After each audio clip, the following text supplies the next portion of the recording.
भरतपुर में शनिवार को पूर्व नगर निगम पार्षद नीतू मौसी किन्नर के द्वारा 13वां सामूहिक विवाह समारोह का आयोजन अभिनंदन मैरिज होम पर किया गया। जिले में यूं तो कई सामाजिक संगठनों के द्वारा सामूहिक विवाह समारोह का आयोजन कर शादियां कराई जा रही हैं, जिनमें कई संस्थाएं जरूरतमंद बेटियों की शादी के आगे बढ़कर उनकी शादी कराती हैं, जिनमें सरकार के द्वारा भी सहयोग दिया जाता है। लेकिन नगर निगम की पूर्व पार्षद नीतू मौसी के द्वारा जिस पर गंगा जमुना तहजीज की मिसाल दी जाती है, जिसमें वे किसी भी भामाशाह व सरकार से आर्थिक सहायता नहीं लेती, इसके द्वारा अपनी राशि से जरूरतमंद बेटियों की शादी कराई जाती है। साल भर में जजमानों के घर से जो भी बधाई मिलती है उसका 80% गरीब कन्याओं की शादी में खर्च कर देती हैं। नीतू मौसी के द्वारा हर वर्ष एक ही मंडप के नीचे हिंदू मुस्लिम बेटियों की शादी कराई जाती है।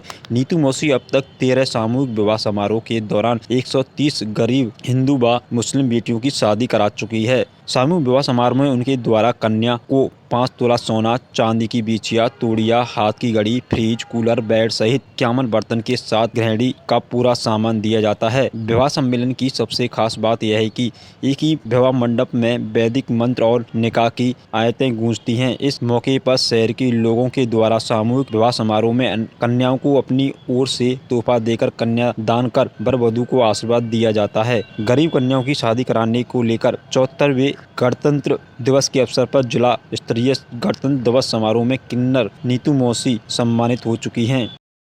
13वां सम्मेलन है और 10 बच्चियों की शादी है। इसमें पीछे पहले 12 हो गए, उनमें भी सब में 10-10 बच्चियों की शादी हुई। कितनी बच्चियों की अब तक कर अब 130 हो गई और एक दो भी करी 5-4। पहले ट्राई उनसे ही करी, जब वो हो गई हिम्मत बंध गई तो फिर 1 से 4 की करी, फिर 10 की कर दी। अब ये 13 साल से ईश्वर की कृपा हो रही है, शहरवासियों की कृपा हो रही है, तो 10 की हो रही है। कितने इसमें हिंदू हैं, कितने मुस्लिम हैं? आपकी साल तो 8 तो हिंदू हैं, 2 मुस्लिम हैं। अब तक कितने करा चुके हो हिंदू और मुस्लिम में? देख बेटा, ये गिनती तो नहीं बता पाऊंगी, 10 साल की याद नहीं। मैं हर साल 2-3 एक भी हो, 1-2 साल एक भी हुई है।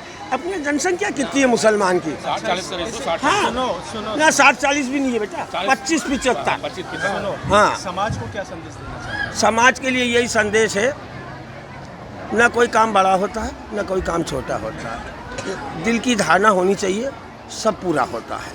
और जो समाज में पढ़े लिखे लोग हैं, जो ज़्यादा अप टू डेट लोग हैं, वो बच्चे को पहले देख दाख के फिर, तो वो सिस्टम गलत है।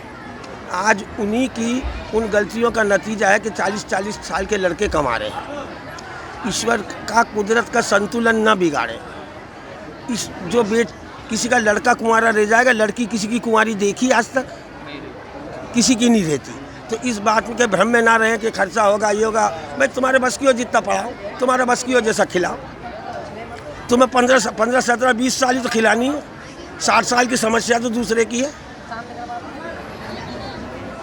तो और फिर जब औरत नहीं होगी तो हम तुम कहाँ होंगे? संसार कहाँ होगा? तो आपको कहना है बेटियों को खुशी बनानी चाहिए, बेटी होती है तो जब भाई संतुलन तो बना के रखो ना। जब अपन एक लड़का बनाए तो एक लड़की तो होना ना। अपन किसी के लाएंगे तो अपन भी तो किसी को देंगे ना। नहीं, कुदरत का संतुलन कैसे रहेगा? और एक से तो दुनिया चली नहीं और न चलेगी, दोनों होंगे जब दुनिया चलेगी। ऊपर वाले ने 2 पहिए बनाए गृहस्थी के, एक मर्द एक औरत। और बोलो क्या पूछना चाहते हैं आप लोग?